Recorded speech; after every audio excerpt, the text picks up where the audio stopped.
What's good, everybody? It's Batman. So we're over here doing a video reaction. It is the video title ranking every reanimation from weakest to strongest. So this is actually a really interesting topic. I'll be honest. This thought really never came to my mind. To be honest, it would be a really cool, interesting video topic to discuss. To be honest, like it is interesting in my opinion because there's a lot of ninjas that were reanimated. The reanimation jutsu is a broken jutsu. Very, very, very fucking powerful. And had a lot of impact on the Naruto story as well. So if reanimation was never really a thing, the show would have gone many, many, many other directions, to be honest. So shout out to Tobirama for creating the reanimation jutsu. But either way, we're gonna dive into this video. It is your boy Swagkage in 6. If you guys have not heard of them, I'll make sure to put their YouTube channels down in the link in the description down below.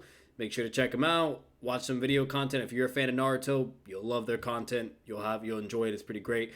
And that's basically it. They're really, really good Naruto YouTubers. So we're gonna be checking out this video. We're basically going to get a sense and see what they think and basically their ranking of all reanimation ninja from weakest to strongest. And then eventually in time, we are going to check that video, ranking every Naruto character from weakest to strongest. Now, eventually I'm going to do my own video on that. You know what I mean? But that's going to require like a lot of homework. A lot of homework. I'm gonna have to watch the manga from like beginning all the way to Shippuden, and then after doing that, like there's no possible way for me to watch like from episode 1 all the way to fucking Naruto Shippuden towards the end of the war. Like it ain't happening. Okay, at least quick. You know what I mean, for video production. So I'll look at the manga from start all the way to Shippuden, and then eventually just from all of that, I'll kind of, do my video and do my 2 cents and whatnot. But we will eventually do a reaction video to that, ranking every Naruto character, and obviously that'll just be from my memory, going off from what I know, what I kind of think, and then basically from what they're saying, and me kind of reacting to that, and that'll be just that. And then obviously when my video comes out, that'll be my final conclusion of who I actually really think is the weakest all the way to the strongest. So but yeah, just putting that out there. And another video that we're going to be checking out before I even get into that video actually in particular, there was a person that recommended me to watch this video. It was a while back when they recommended it, so I apologize for it being so late of it eventually happening. But there's apparently, and we're going to be bringing him up unfortunately, this fucking dickhead. Apparently someone really, really wanted me to react to that video. Jiraiya versus the Akatsuki. It was Swagkage's video, and apparently he did a debunk on it or whatever. And out of all people, he is the last fucking person to be even doing a debunk. Like, he's obsessed with Swagkage. I don't know why the fuck he's obsessed with him, but he loves Swagkage. But I got a comment down in my YouTube, and someone really wanted me to check out. They enjoyed my debunk videos on basically anything with Noodles or any other people. They really enjoyed it, and they wanted me to really check that video out. So we will be checking that video out eventually. As you can see, it's pretty fucking long. It's about 2 hours and 7 minutes and 48, seconds. Which, Swagkage's video was not that long for that fucking video. So I don't know why it's that long. But it's more likely Noodles just ranting and elaborating on nonsense, probably. So, eventually we'll also be doing that video. So those are going to be the next 3 upcoming Naruto videos as of now. So, and that'll basically be that. And yeah. That'll be that. So let's get back to the main topic, and we're gonna get into Swagkage's video and dive right into it. And we don't give a fuck about that. Let's go. Host 6 the programmer, and yeah, we're just this man just said 6 the programmer. You ain't no Seth 6.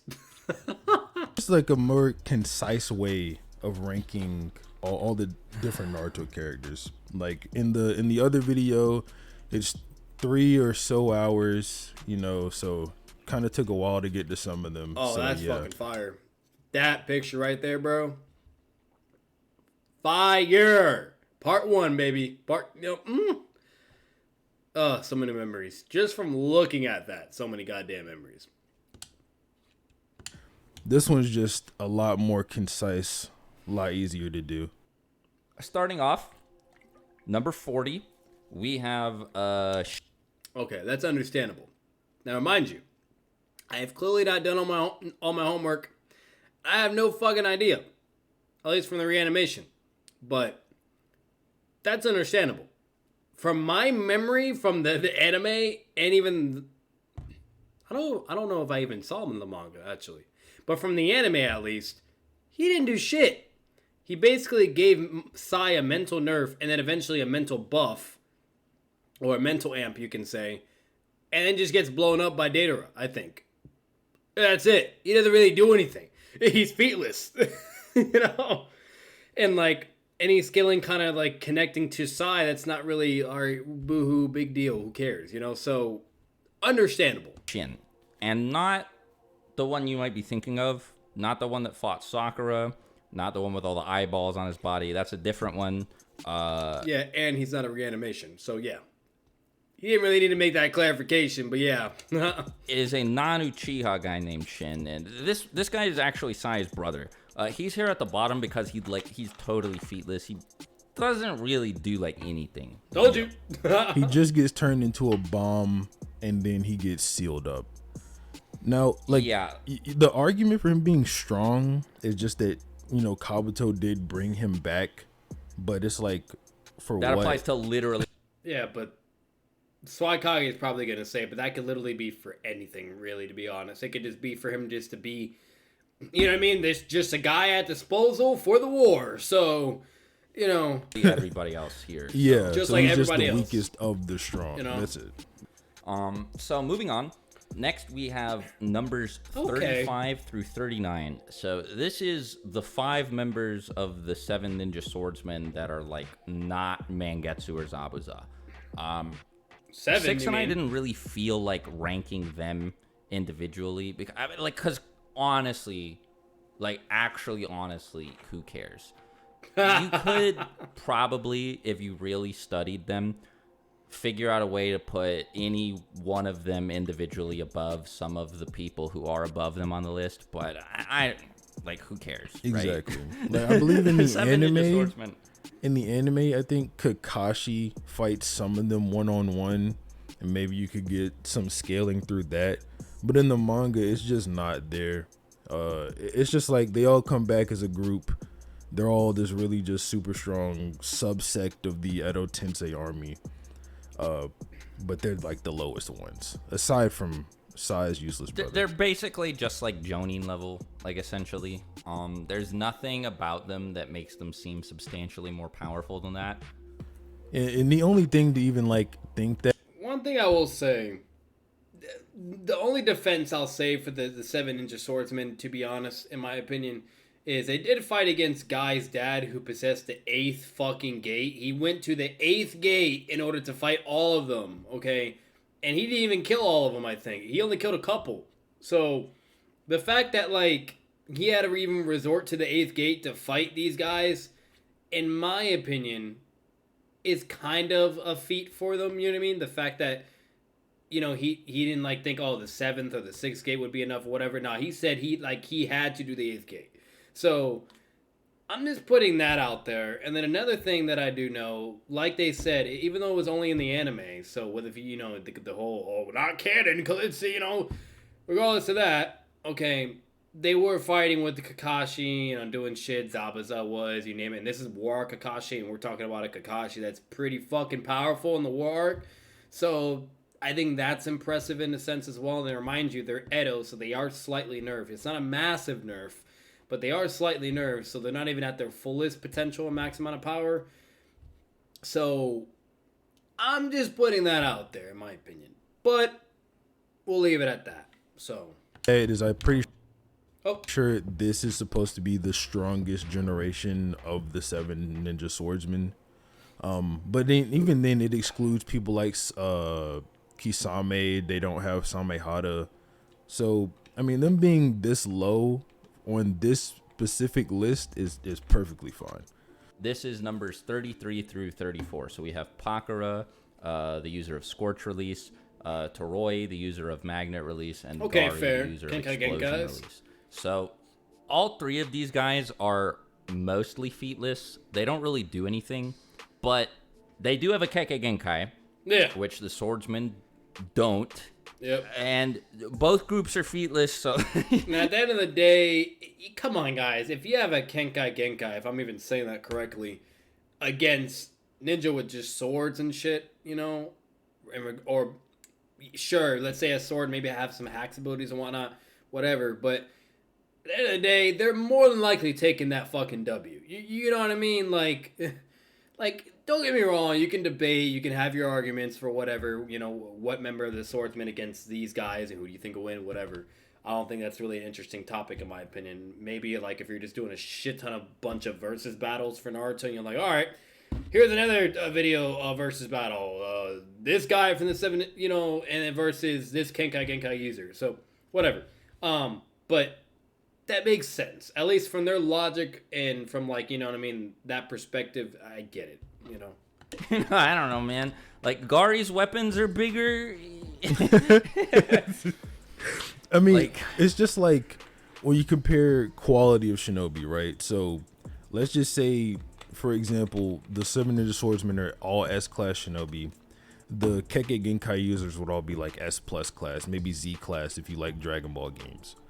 Yeah. And then Zabuza does say Haku has a Kekkei Genkai, and he considers Kekkei Genkai to be like this crazy power because when he finds out Sasuke has one, he And thinks, I was gonna mention that as well. And I believe he even made a statement that Haku was even stronger than him. So that is true. Makes sense. oh well, he might be Haku's equal, even though we know Sasuke is not Haku's equal. So you could just say like quality of shinobi, these 3 should be maybe stronger than these other people. That's fair. They have built-in Kekkei And I Genkai do where- like how he says maybe as well, because it can be contentious and it can be, you know, you could argue for both sides. So that's fair. I that's fine. I don't really have a problem with that. the swords are like kind of their own in a way. Pakura is also just running around like one-shotting people, and I know they're fodder ninja, but she just totally like melts them from the inside. Right? Like she seems to be like a pretty serious threat in a way that some of the 7 swordsmen aren't. Again, this is kind of interchangeable. I would never like stay up all night fighting somebody about this or anything, but it just feels correct to have them above the swordsmen. Next up, we have Chio, and dude, this is the weirdest one. I think. Yeah.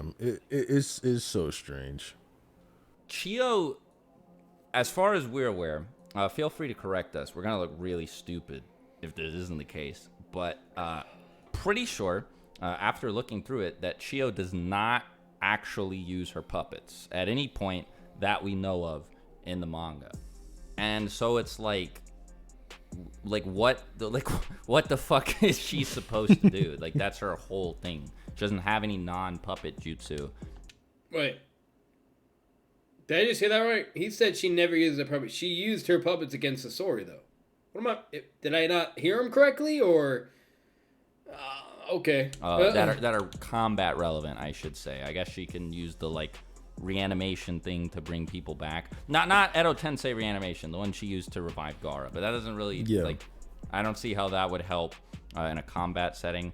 So like, it's just that she's with people like Kimimaro and Hanzo, and knowing who Chio is and all the hype that she has as like somebody who regularly fought Hanzo and somebody who thought that she could kill the White Fang, it would feel weird to put her below like the 7 swordsmen and stuff, because she's definitely implied to be around that like Sanin-ish level, especially in her prime, and she lived for a while, right? Like fighting all of those samurai and You're stuff. not wrong. Yeah. Somehow, so she must have been strong or something, but like I just don't know how. This just feels like the correct place to put her, I think. Yeah, I mean, if you want to like talk about somewhere Chio might scale without her puppets, base Naruto does react to her at the beginning of the Kazekage rescue arc. Now, you can argue Chio gets stronger from this point, when she gains like a bit of resolve back after fighting alongside Sakura, the data books sort of imply that. I'm just saying, like, Chio without puppets, she's not going higher than this at all. Yeah, True. 100%. Yeah, true. Yeah. So, next up we have Osuma. He's kind of interchangeable with the person that we have above him, but Osuma is just like solidly high Jonin level. I don't really know what this means for him, but he was a member of the Guardian Shinobi 12, which is, it's kind of like a nothing org in Naruto, right? Like we don't really know anything about them. To be honest, I have a problem with this. Don't get me wrong, Osama is really fucking strong. You know what I mean? Like, he has that one spiritual jutsu he can use. Obviously his go-to is his fucking, weapons that he uses, and then he enables like wind nature-based chakra to it to enhance like its power and its sharpness and whatnot. But he's just a brawler. You know what I mean? He's mainly just a taijutsu guy, and then he also has like that one thing where he can cause a huge explosion. You know what I mean? But like, that's about it. If he's having a fight against the 5 ninja swordsmen, he ain't winning that. I'm sorry, I don't see that happening. There's no fucking way, bro. They would be able to beat him. If anything, I totally even forgot he was in reanimation. I think he should be way, way, way more below her. I do think he would lose to the 5 ninja swordsmen. I do also believe he would also lose to the Genkai. I can't say that shit right. The Genkai ninja, okay? He'd probably lose to them too. And then the puppet Chio, like, that would be interesting. And he might lose that too, because he might be at a disadvantage due to the fact that she can utilize puppets and keep them at bay while he has to get up close and do something. You know what I mean? Like, so, I don't know, man.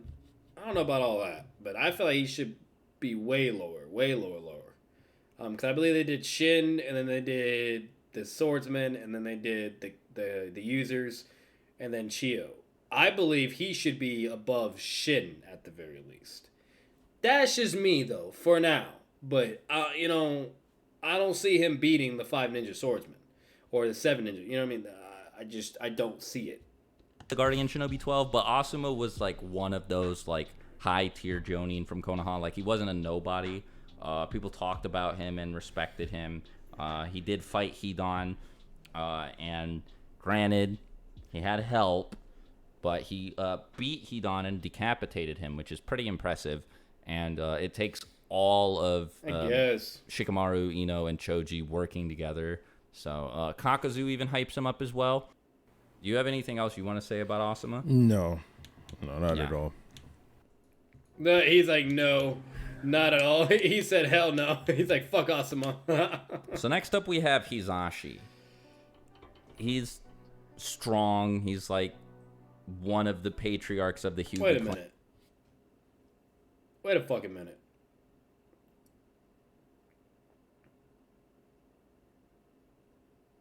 Nah. I think that's actually fine. He could definitely beat Asuma, in my opinion. I do think so. He could beat... Now, all the ninja swordsmen, the 5, or like at least in the war arc, he's more likely going to get overwhelmed and get fucked up. Could he pull it off? Maybe. But that's a hit and miss. You know, it can go either way, in my opinion. And then with the users, I would have to like analyze them a little bit more of how their abilities work, to be honest. But could he be able to beat them? Sure, but they might actually have the advantage depending on how their abilities, are and whatnot. Because I don't remember too much about them. But what I do know, obviously, just like any other freaking Hyuga member, he has Kaiten, the rotation to be able to counter basically anything or protect himself, and the trigram palms and all that, and so he has all those abilities, and they're Hyuga members are pretty fucking strong. So it's understandable, I guess. I'll put it that way.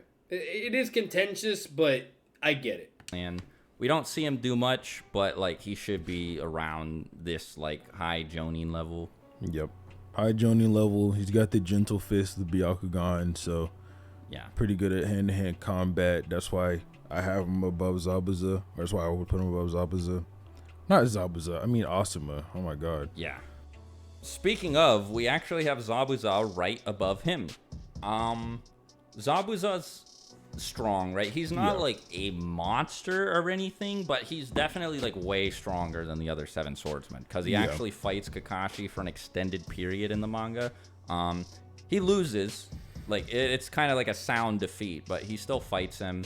Haku does eventually start helping him out, but like, you know, like the other 7 swordsmen are not a threat. Yeah, it's because of his demon mist aura.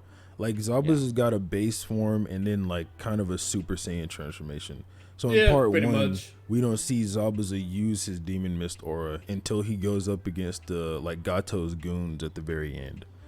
That's why people find it weird that in the war arc, Zabuza can like kind of keep up with Kakashi. Like Kakashi definitely is stronger than him still, and he beats him. But they're like, oh, he was part 1 Kakashi level, so Kakashi's gotten no stronger. It's not that. It's just that in the war arc, Kabuto made Zabuza activate his demon mist aura almost instantly. So Zabuza was able to land like that cheap shot on Kakashi through Haku like he was unwilling to do before. So yeah, that's it. It's just Zabuza's pretty strong. Next up we have I'll be honest. You know, then it gets to this thing. You know, like, see, this is weird. You know, fucking, like, Zabuza against Osuma. Okay, who wins? In my opinion, if Zabuza does like his mist thing and all that, what the fuck is Osuma gonna do? He's more likely gonna get assassinated and fucked up. Okay, what's it called? And then if he goes in his demon mist thing, that'll probably, you know, so. I guess I could understand that. If he had a fight against the swordsman ninja, in my opinion, because I don't remember too much about them, I don't really know all based on that, but maybe if he obviously goes into his mist thing or his, you know, his hidden mist ability and then to his, you know, his, I guess, not his base, but his next power level, you know, thing, he'll probably be able to fuck him up too. Now, and then the Hyuga member, maybe he could beat him because Hyuga members are no fucking joke. Like, you gotta remember, they're taijutsu specialists. One fucking blow, you're done. They can use wind palm strikes. They can fucking strike you, your chakra points. They can do all kinds of shit. But what makes Zabuza, in my opinion, a really big problem is his mist jutsu. He could basically do a jutsu where now you can't fucking see or anything. Actually, no, but the Byakugan, that would be able to detect him regardless, right? Unless I'm missing something. So the Hyuga member actually might be a good counter for Zabuza and be able to catch him slipping, if you feel me. So that could go either way, and I would probably actually maybe put the Hyuga guy over if he's able to deliver the first good killing blow. But if Zabuza goes immediately to his demon mist form and all that, then it more likely be over. But I could see where they're going with that at the very least. And then with Chio as well, if Zabuza, like, if he does his miss, obviously, you know, and all that, what the fuck is Chio gonna do too? So, yeah, Zabuza, it makes sense. I can see why they did that. I get it. So, but let's continue. So, it's either directly stated or implied very heavily that Mangetsu is the strongest member of the 7 ninja swordsmen. He's capable of wielding all 7 swords very effectively. Oh, wow. He's related to Suigetsu and Gengetsu, who are both exceptionally strong. Suigetsu's not like a top tier or anything, but he does live through being like lasered to the face by B. Yeah, that was Mangetsu crazy. feels like it feels like people think he's almost stronger than Suigetsu is. Yeah, definitely in Kisame's eyes. And Kisame thinks Suigetsu is like a child prodigy. Next up, we have Haku, which, like, I don't think anybody's going to be surprised by this. He was definitely going above Zabuza because Zabuza says himself repeatedly, many times, that Haku is stronger than he is. True. Now, a lot of people contest this. They're like, oh, but Sasuke hit Haku and Naruto beat, like... Haku she was holding back. She wasn't trying. Haku stopped trying. Also, Naruto's bridge amp was, like, crazy. True. Not only was it crazy, by that point Haku like admits he weakened himself by using the ice mirror for so long, because he was just like playing around with Naruto and Sasuke, hitting him with his needles and whatnot. True. Just holding back, and then he held back for so long. It was just he got weakened, and Naruto was able to get the upper hand on him. Basically, So when you take into account Zabuza's demon mist aura, and the fact that him and Kakashi in part 1, they're like sort of relative, right? Kakashi's definitely on the higher end, but with the demon mist aura, he can supposedly get relative again to War Art Kakashi. It just should just put in perspective for you just how strong Haku can get. Well, I mean, like, he straight up just blitzes Kakashi. Yeah, Raikiri Kakashi. True. Next up, Yeah, true. we have Haku's Don. no joke. So This one was weird. This one was weird to do. So Don has this spirit moving technique or whatever. And there's this one feat where he kind of it's so he kind of crazy, dude. He kind of outspeeds Modera. it's a little weird. He outspeeds It's Modera. crazy. He moves Yeah, I Tsunade remember out the way. that. And then not only does he outspeed Modera, and it's weird because like Don got clapped by just random Jonin way back. Don't even in the know who day. they are. So- Not named or anything. So it's not like Dan is always super strong. So maybe it's just his like spirit fission Oh, technique. you didn't even get into whatever. the craziest thing that he did. Yeah. And then that's ignoring the other part that makes this weird, which is after he saves Tsunade, he completely reheals her 100 healings mark. He brings it all the way back. And we know that mark, it has to have a certain amount of chakra to even appear on the forehead. That is Sakura true. was doing it for 3 years. He could be way higher, but like, I don't know. He's definitely above everybody who's below him. I mean, but maybe he's not. Like, maybe Haku would clap him up, but like, would he? So next up, we have Kakuzu, who That's fair though. It's fucking fair. Like, I get it, but no, that spirit move was pretty fucking crazy. The fact that he was able to be faster and intercept like reanimation Modera's attack is pretty crazy. And then the fact that he can just restore someone's vitality and their chakra immediately to that point, and we all know how much chakra you need for that fucking mark on Tsunade and Sakura's forehead, that's pretty impressive too. So I could see what they mean by that. And then with the Haku, I can understand all of that too. That's not really a problem for me either. So it's fine. It's good. So whose ass, he sucks. He is the weakest of the Akatsuki. His best feat is just being pain. he is the weakest of the Akatsuki, and then 6 is like his best feat is of beating pain. He's never done that, remind you guys. For anyone that has not seen Naruto, he is joking. That's basically a shot at AKA noodles. Okay, they're never ever gonna let that go, basically, and I don't blame them. But that was a good one. So 24 is a good spot for him. Multi-continental, Oh my god. They're throwing shots at Noodles, bro. In all seriousness, Noodles the is probably gonna react to that and debunk, the reason that we have Kakuzu here at number 24 and not higher is because I think it's very funny to downplay Kakuzu. Me personally, I've started getting really attached to the idea that he and Hidan are the weakest Akatsuki duo. Yeah, basically. If you guys are interested, I can make a video where I discuss this in more detail at some point in the future. But now, like, if I'm being totally real with you guys, would I say that it is unfair and definitely indicative of bias that Kakuzu is below Sasori with no puppets? Would I say that, I'm just being petty and dicking around and trolling? No, I would never say that. But but is it true? well, if it was, I would never say so. So, next up at number 23, we have Sasori. Now, Okay, so he's literally putting Sasori or Sasori or whatever, he's putting him above Kakuzu, which is interesting. Okay. But I get it. You guys got to remember, Sasori, the motherfucker has 100 puppets that could take down a country. Okay, a country. And can do ninjutsu-based elements as well. Has his armor shell puppet as well to use. He doesn't, before even doing anything else. And fucking then has the third Kazekage in with all that shit and is really fucking broken abilities and attacks. And his attacks are insane. It's literally like almost impossible to dodge because of how many fucking attacks are coming at you. And if anything hits you, you're poisoned, you're paralyzed, and you're dead. It's understandable. Extremely, like, extra, ultra weird because Sasori doesn't have his puppets or his puppet body. But he can control other people.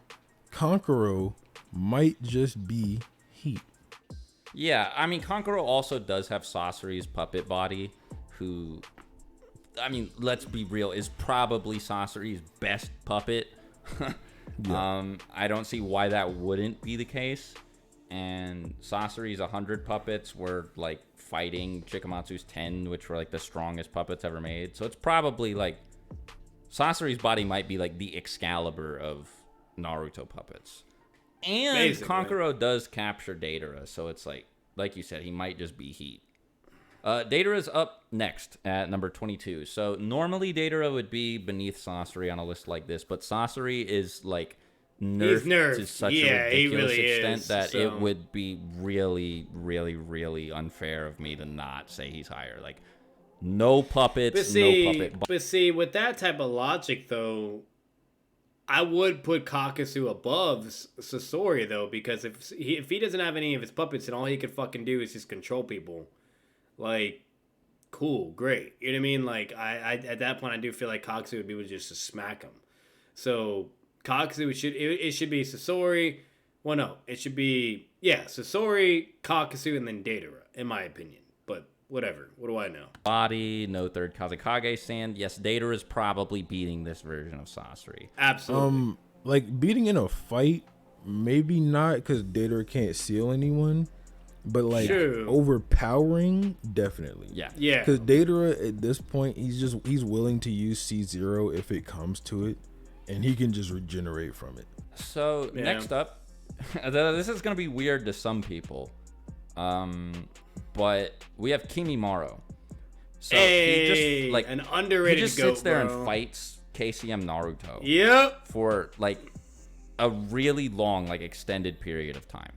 And the Sealing Corp, right there.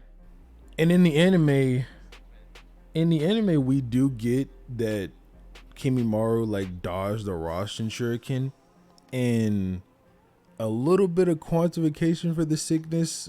They implied that if Kimimaro was with them when they attacked Hiruzen, they would have just smoothed 100% victory. Yeah. Next up, number 20, we have... At the end of the day, it's impressive. The bottom line is the motherfucker is fighting against KCM Naruto. That's fucking crazy. It's a big deal. Like, that alone goes to show you of how fucking strong that guy was. And if he didn't have a disease and sickness, which they had to do obviously for the sake of narrative storytelling, he would have absolutely clapped Kid Naruto and fucking, and anybody else. Like, they'd all just been gone. Bye-bye. Like, Rock Lee would have been insta-dead. Naruto would have been insta-fucked and probably would have been forced to go into, like, maybe the One Tails and all that. Maybe even the fucking 3 Tails and 4 Tails probably to be able to stand any remote chance against Kimimaro. But, like, he fought against KCM Naruto and did a very, very good job. So, obviously, Kimimaro not stronger than KCM Naruto. But the fact that he can even, like, go against someone on par on that level and not immediately just get blitzed or one-shotted like everyone else happened to that went against KCM Naruto, it's pretty interesting. So, I don't blame him on that. Kimimaro is no fucking joke. So this guy could be way higher if he was at full power, but, like, it's implied that over the course of his life he got way weaker, and that like, this happening to him is actually the reason Pain was able to beat him. So, like, this is not prime Hanzo that we're talking about. This is, like, some weird, like, weak quote unquote no conviction nerf Hanzo. Yeah. Or whatever. But he fights Mifune and loses. And a lot of people... That's interesting. So he's putting this guy above Kimimaro and everybody else. So, I don't know. If it's Kimimaro, In my opinion, Kimamaru is bodying him. Because even if Kimamaru, like, gets, like, digests, you know, like, the fucking salamander poison or whatever, you know, or gets affected by it, yeah, sure, you know, he's fucked, whatever, but then he can just come back and the fight goes on again. But I don't even think it comes to that point. I think Kimamaru just straight up fucking speed blitzes and fucks him up. Especially if he utilizes Kurt Smart, too. You know, like, I don't agree with that. And then not only that, like, I'm trying to think who else it was. I can't remember all of them that was like listed before, to be honest with you. But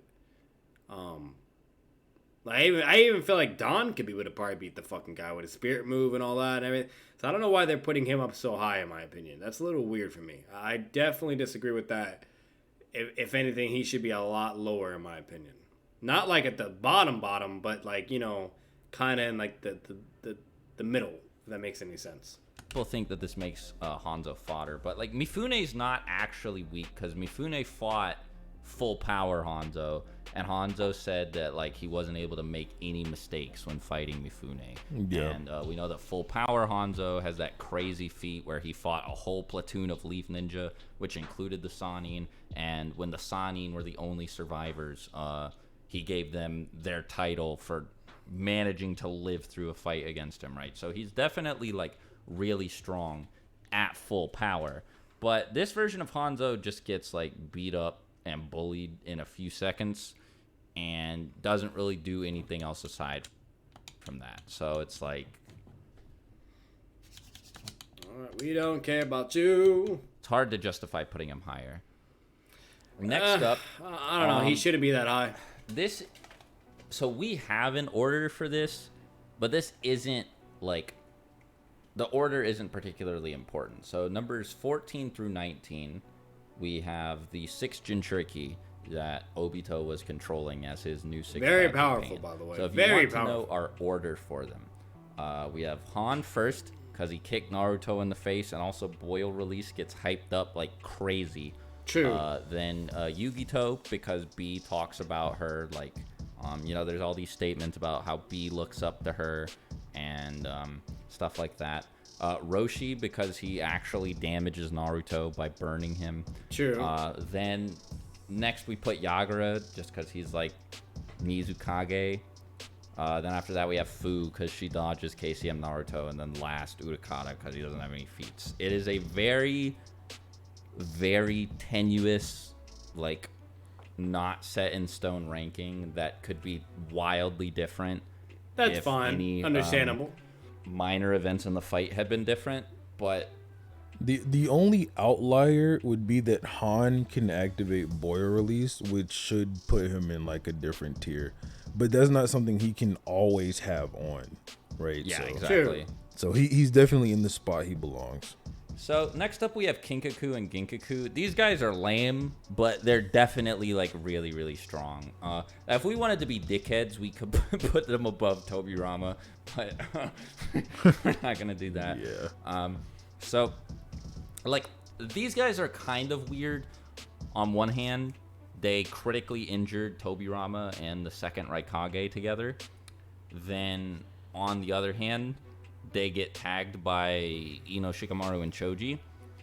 So these guys are definitely strange, and it's like, okay, when we look at the Tobirama feats, they both have context. So the first time they left him near death, but they were launching surprise attacks. So maybe they were like Nine Tails mode, blowing Biju bombs at him in the second Raikage, and that's what left him in that state of like near death. Then the second time, we see that Tobirama and Hiruzen and all them, they have these battle scratches on them. So they were possibly already in a fight. Maybe Tobirama was like fatigued or something. Then he goes and engages not only with them, but 18 other people. So maybe they don't scale to him. Maybe Tobirama was fatigued, he got jumped, and they killed him that way. Now, you could... My only problem with that, though, is that's a maybe. That's a big fucking maybe. We don't know at the end of the day. They could either scale above Tobirama, or they can maybe be equal and just on par, you know, whatever. Or that's not the case, and there's just conditions, and that's why Tobirama died and lost. At the end of the day, we don't really fucking know, okay? there's a lot of back and forth with that. Swagkage's been back and forth with that. Seth has, and then now there's his take. So, at the end of the day, we don't really know. But regardless, that's a whole other can of worms, and I'm not really going to get into that, in my opinion. But I could see why they're placing him so high. I get it. They have access to the Nine Tails chakra. They can go into V2 transformation, and they're pretty strong. And especially if they have the 6-path tools, that's also really fucking broken hack-based abilities. They're strong. So I get it. I do get it. Make an argument that in the second fight, Tobirama managed to get away because they have his body in the leaf. But at the same time, you could make the argument that they just beat him and left him slump on like a tree or something, and they just went and recovered his body. So I think Six and I would agree that they're probably not beating the guys above them, which are like kind of implied almost certainly to be the cream of the crop for Kabuto's reanimations, with a few exceptions. And that is the 4 Kage. Not the Hokage, but the 3rd Raikage, the 2nd Tsuchikage, 2nd Mizukage, and 4th Kazekage. Yes, now, sir. This is a group that you can rank together as a group, but I think that it is much, much easier to rank them all together here. So I would say that Rasa, the 4th Kazekage, is number 11. Mu and Gengetsu are tied at number 9 and 10, and the 3rd Raikage is the strongest out of the 4. Absolutely. Yep. You could definitely For also make like sure. a shonen villain argument, like they get taken down in a specific order to say one is stronger than the other. Now, we know Mu doesn't actually get taken down, but he gets split in half, and when he's split in half, he doesn't do anything else after that. So yeah, he basically just acts as like a recon man to talk to Modera. So yeah, exactly. So Mu and Gengetsu literally just killed each other. So they have to be relative. It sucks because Gengetsu is so lame, but they have to be relative. And Rasa, like I said, it would just follow with that shonen villain-esque argument I gave earlier. At number 7, right above A the 3rd, we have Hiruzen. So I think that everybody can pretty unanimously agree that the Hokage are just all stronger than the rest of the Kage. Yeah. So I also think everybody agrees that Old Man Hiruzen. One thing I will say, it's interesting because, all right, I'm just going to say one matchup. The 3rd Raikage versus Hiruzen, and they're both Edos. What the fuck is Hiruzen going to do? What the fuck can he do? The 3rd Raikage is faster. He can tank any attacks he throws at him, unless obviously if attacks based. Like, you really think Hiruzen is fucking taking on the 3rd Raikage? I don't know about all that. That's a little weird. And then, other than that, fucking if Hiruzen had to fight against like the Jinjutiki, like the 6 Jinjutiki and all that, with the Rinnegan and the Sharingan and all that, I don't know if he's even gonna be fucking really dealing with that with them either, because if they go into like their about all their states and whatnot, he's more than likely getting fucking clapped. And then even the Cloud Brothers, like if they go into their V2 and all that, like I don't know, man, that's really weird. I don't know. Like, don't get me wrong, I love Hiruzen and everything. He's strong, but he has his limits, like, especially if they're fucking powerhouses. So I don't know about all that. But whatever, I can see why they maybe in like the more narrative scope of things, sure, whatever. But probably the weakest of the 4. Some people this answer actually varies. What everyone does agree is that the weakest isn't Hashirama, but I've heard it said that all of the other 3 are the weakest. I've heard people who think Tobirama's the weakest, Hiruzen's the weakest, Minato's the weakest, but I think that most people agree that it's Hiruzen. That's definitely the more especially Old Man common Hiruzen. ranking. Like the common ranking is Hashirama, then Minato, then Tobirama, then Hiruzen. Some of you sickos out there put Tobirama right below Hashirama and right above Minato. But that's, Yeah. I mean, come on. I know y'all, but I know you watching the video right now. You're smarter than that. You don't think that. And the real, like, high IQ people out there put Minato over Hashirama. But that's, we don't need to talk We're about not going that. to do that. No, because, we're... At the end of the day, that's the thing. That is true. You can make arguments to put Minato over the first Hokage. It is a thing. Absolutely. Like, I would have no issues or problems whatsoever if he was number one out of all the Hokage.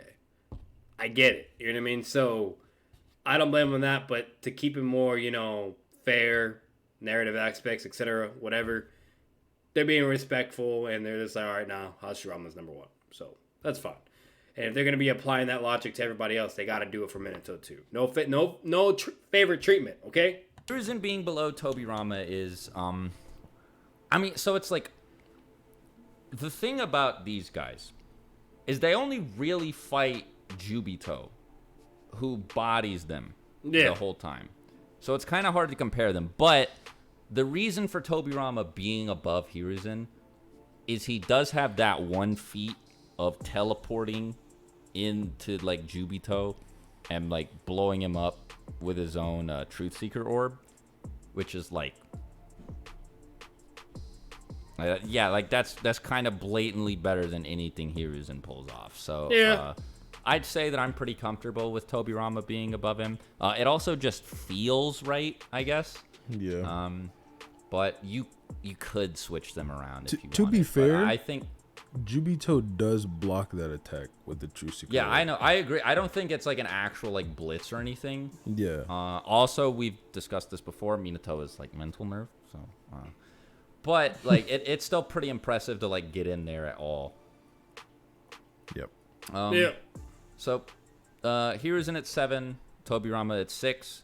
Now this is the part of the video that's gonna get us killed. Like people are gonna come to where we live. But above Tobirama, we have Nagato and Hitachi. Hey, I don't fucking blame him. I like that. This has been a subject of much debate for a very long time. This seems like such a niche fight. Not really. But it's actually a pretty heated debate in the community about who would win, Nagato or Hitachi. And now, before any of you, you know who you are, you sickos, you pieces of shit in the comments say, well, they already fought. Why are you talking about a fight that already happened? Right. At number 5, we have Nagato, and at number 4, we have Hitachi.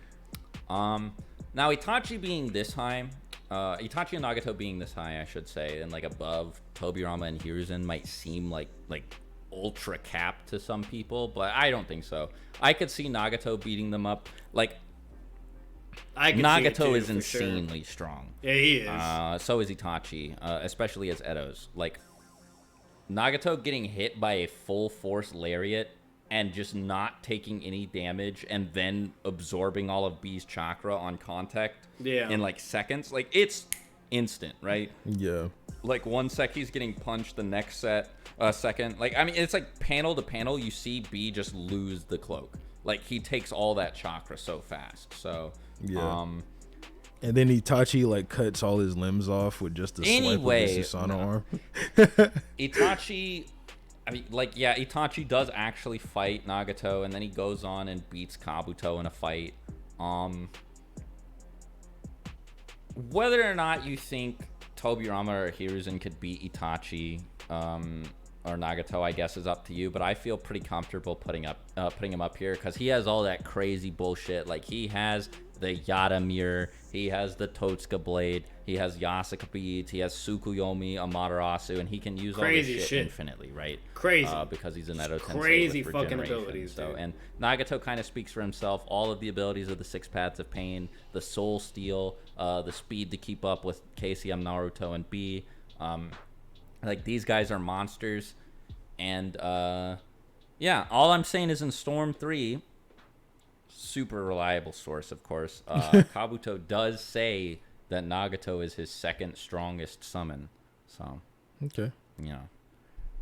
Yeah, that's cool. Anyway, next up, now we have the like fucking like monster territory. Like these are the like the unstoppable ones. This is like the true like this is probably like triple S tier, I'd say. At number 3, we have Minato. This guy is fucking absurd as an Edo. Absolutely. That KCM2 fucking amp is insane. And then imagine stacking it with Sage mode. It's fucking crazy, bro. Like, really, really crazy, in my opinion. He's Minato, who's already, like, insane in base, plus a whole KCM, like, buff. So, you want to know some insane shit Minato did? Yeah. Give your morning. Minato outsped one of his own flying Raijin. Wait, how'd he do that? So, when Minato grabs the Ten Tails bomb, he teleports it away, right? Then he throws a kunai and teleports back before the bomb lands and explodes. That's so crazy. Yeah, you're totally right. I remember exactly what you're talking about, too.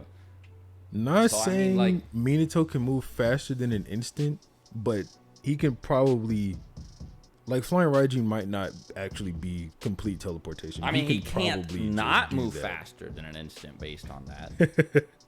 I'm just saying. He does it's have that something he Modera does. feat where he like intercepts an attack from Modera in base. So, 6 paths Modera. So maybe he's a little bit higher, but I would never say that. I would never say Minato could be base Modera or Hashirama, but he did do that thing that somebody who could beat them would be capable of doing. But I'm not saying that he's stronger than them. I would never say that. That would be ridiculous. Even though he did that thing that kind of implies that he is. But I'm not saying that. Anyway, number 2, we have Modera. Now, one thing I'm going to say for you guys right now, too. There are arguments. You can make arguments for Nagato. Okay. And for Hitachi to be able to potentially beat Minato. What do I mean by that? Obviously, Minato is going to be ridiculously more powerful due to the 9 tails, you know, being in him and etc. with Sage mode, all that. But at the end of the day, doesn't mean he's immune to Genjutsu. If Hitachi puts him in Genjutsu or Tsukiyomi or anything like that, he's done. Fucking, and that's it. That's all he needs to create an opening, and then that's it, and he's done. You know, it is what it fucking is, you know? And then when Nagato, okay, fucking, the motherfucker can spam all his abilities, you know, we all know how broken the Rinnegan is, okay? And at the end of the day, if he does a Chaotic Shin or fucking Tensei, okay, like, unless Minato has, like, markers, like, to get completely gone and out of the way, that motherfucker is going to be getting hit by that. You know what I mean? And then guess what? Soul Absorb and, or, you know, or Seal, whatever, okay? Or better yet, you know, if fucking Minato tries to get in close and, you know, and blitzes him and it slams like a Rasengan or whatever the case can be, or maybe just punching him with his QB arm, that chakra is getting absorbed. You know what I mean? It's immediately on contact. So you can make arguments for Nagato and Hitachi to be able to potentially beat Minato. In my opinion. Obviously, he would scale a lot higher than them and from certain variables. But because of their hacks abilities, because of them being Neto, etc., you name it, they might be able to actually pull the W. I'm just saying. That's all I'm fucking saying. But would Minato more than likely win? Probably. He knows ceiling jutsus. He has fucking KCM, Sage mode, you name it. Like, he's a beast in base. I don't blame him at the end of the fucking day. I'm just saying, for the Hitachi lovers and the Nagato lovers, you could make arguments for them. And it's understandable for you to think that they could beat Minato. I don't blame you on that. That's all I'm fucking saying. So, and then I'm going to let them elaborate, you know, to conclude. And then basically, you know, I'll say my other piece. Begrudgingly, I do not have him at number 1 because he does lose that fight against Hashirama. Yeah. Well, we talked about it before recording. It's either Modera lost or it was a tie. And Modera was under a wood dragon, then subsequently the deity gates. And Hashirama had rods in his back, but he could still move around. So it's kind of more Hashirama W even with the tie. Yeah. Now, if you actually need it explained to you why Modera is like here, like not below Hashirama, but like above everyone else, like if you need, like why is he above Tobirama? Like, dude, I'm like, come on, dude. no, it's Modera. Yeah, we're using that argument. Smacking everyone below him, except arguably Minato. Well, I would never say that, of course. Yeah. Modera smacking Minato, even though Minato has that feat of intercepting an attack from him when he's in 6 paths mode. But Minato probably can't beat him. You know, I'd never say that Minato could beat him. But yeah, so like again, if you need like Modera versus Hitachi explained to you in 2022, like Hitachi do have the Yadamir though. That shit is getting smacked by the perfect Susanoo, and he's flying away. His little Modera sword is just gonna bounce off the Yadamir. Definitely not. The force is going to blow through the Susanoo, and Itachi is just gonna go flying. Still in the Susanoo, like he won't take damage, but the like concussive force will just knock him back into a mountain. So one thing I will say on this real quick. Can you make an argument for Hitachi beating Edo Modera? Sure, but one thing you guys need to understand, Edo Modera is a fucking beast. He has the Rinnegan now, Hashirama cells, okay, wood style, the fucking Mingekyo Sharingan, the Sharingan, you know, Genjutsu, you name it. He's a fucking beast, bro. The guy is no joke. Can summon fucking clones that can use Susanoo, has perfect Susanoo. Like, he's crazy fucking powerful. So, the only way I could see Hitachi winning the fight, and this would be in character, in my opinion, if it was in character. If it's bloodlusted, Itachi's more than likely taking the L. Now, if we're talking about like a hypothetical prime Hitachi, sure, maybe he could contend whatever bloodlusted-wise. But regardless of that, that's a hypothetical and a lot of assumptions, okay? The only way I could see Itachi winning is if he uses Tsukiyomi. If he uses Tsukiyomi on Modera, at the end of the day, I don't give a fuck. It's a 4th dimensional genjutsu, and it's very fucking powerful. And it literally can happen in picoseconds.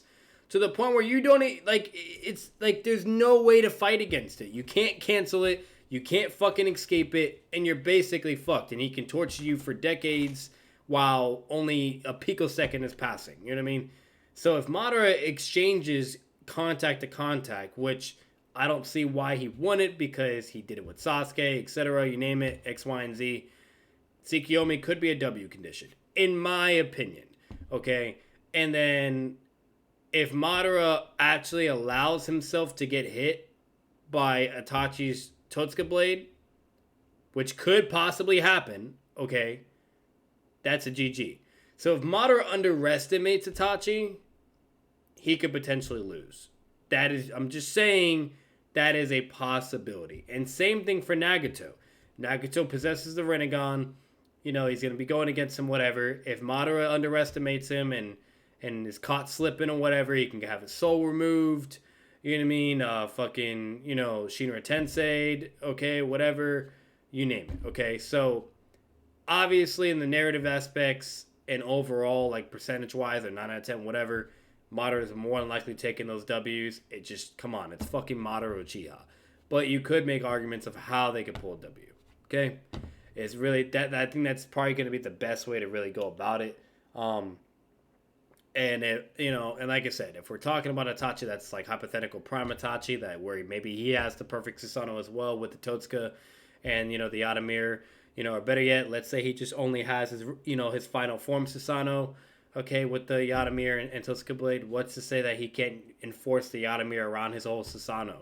I mean, to where basically he's completely protected. We don't know. It could be a fucking possibility. You know what I mean? Or better yet, what if it's a Totsuka Blade against Modera's perfect Susanoo sword? Does it just fucking negate Madara's fucking Susanoo sword and his Susanoo and just and pierce through and seal it all? And, you know, like, those are things to think about, you know what I mean? And if Modera was to use his perfect Susanoo and slam that shit into the Yatamir, unless I'm wrong, from my knowledge, it can block anything. It's literally consisted of all 5 chakra natures, and basically formulates and goes into whatever it needs to do to block whatever attack is coming at it, and reflects it. Okay, reflects it. So that could be a big deal in my opinion. Now, if I'm crazy about the reflecting part, then it's just basically just gonna negate and block it, you know, and that's it. Like, I don't see where Swag's like, oh well, if he hits, you know, he's basically gonna just be launched and flying or whatever. Like, I don't know about all that. Like, yes, I know the perfect Susanoo is very powerful, but the hit is gonna be going directly into the shield, and the shield will absorb the physical impact and negate all of it in the attack potency to where he's just going to be right fucking there. So I don't know about all of that. In my opinion, I disagree with that as well. But other than that, you know, you can say that. And obviously another win con for Hitachi is Izanami. Like, come on now. You know what I mean? Like, he's an Edo, whatever. Maybe he could be able to pull it off and pull a W. You know what I mean? Because Modera, you know, he hasn't really solved the darkness issues similar to Kabuto and etc. And that could be a possibility too. I'm just saying, it's possible. All right, whatever. But yeah, it makes sense. They more than likely win, whatever, W. And I guess just that. And then the same thing for Minato. You could also make arguments for him to be able to potentially beat Edo Madara as well. I don't really see it happening in my opinion. You know, but could it? Sure. You know what I mean? That's a whole other topic video. You know, so we'll kind of just keep it at that. But it's fine. I get why they're doing it, and it's understandable. Now, one thing I will say, and this is in my opinion, I do feel like Modera is actually strong. Excuse me, Modera is actually stronger than Hashirama. And hear me out, okay? If Modera is utilizing his Rinnegan abilities where he can absorb ninjutsu, or he could use Shinra Tensei and basically blow away anything and negate all ninjutsu or physical attacks, that makes Hashirama's wood style basically useless, and he could be able to deal with them. You know what I mean? And that's just that. And I just feel like with Modera now having a Rinnegan and not just an EMS and can only utilize PS, okay, that would give him more of the advantage now. And plus, he also has Hosh cells. You know what I mean? Like, these are just important conditions to put into consideration that makes Modera way more powerful than compared to his EMS Alive version, okay? To where I do think, in my opinion, he is stronger than Hashirama. And not only that, there was even a point where, like they stated, where Hashirama had the rods in his body, to where literally, like, he's basically immobilized and controlled, and Modera basically just won at that point. And he could just rip out his soul if he fucking wanted to, or seal him, or whatever, you know? So, either way, you know, I do feel like Modera should be number 1 in my opinion, but I can see why they're going with Hashirama as number 1, you know? And then basically what they explained before, where it was either like a tie or Hashirama beat him, whatever. So I get it. It is what it is. I'm just saying, in my opinion, my memory, etc., from what I've seen and what I memorized, I do think Modera should be above Hashirama. That's just me, though. The Rinnegan's a big fucking deal. You know what I mean? And not only that, like, fucking, it's Modera, bro.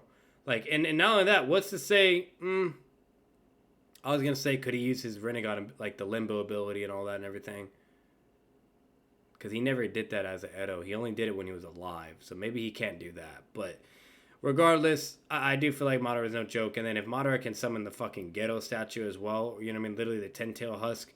Come on now, bro. You know what I mean? Like, so, don't get me wrong. I love me some Hashirama. But I feel like Modera has a lot more ways to better manage himself against Hashirama, who was originally more powerful than him.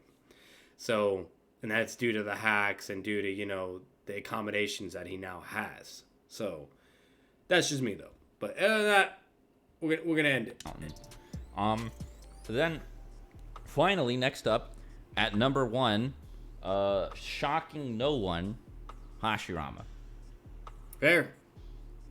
Not a controversial pick at all.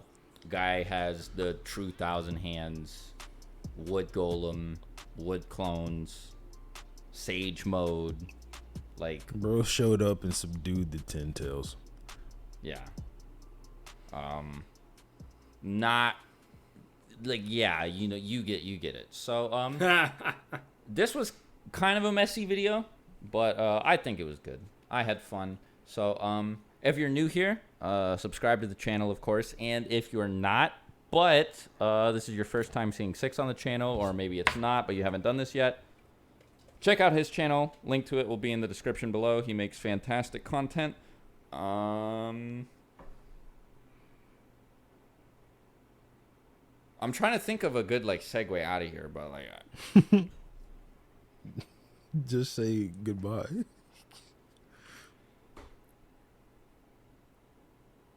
yeah. What the fuck is happening, bro? Let me stop my recording. Oh my god.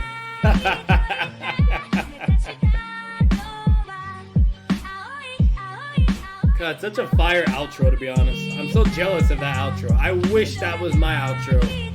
And I was the first one to think of that. Dead ass. But, like, yeah. Good video.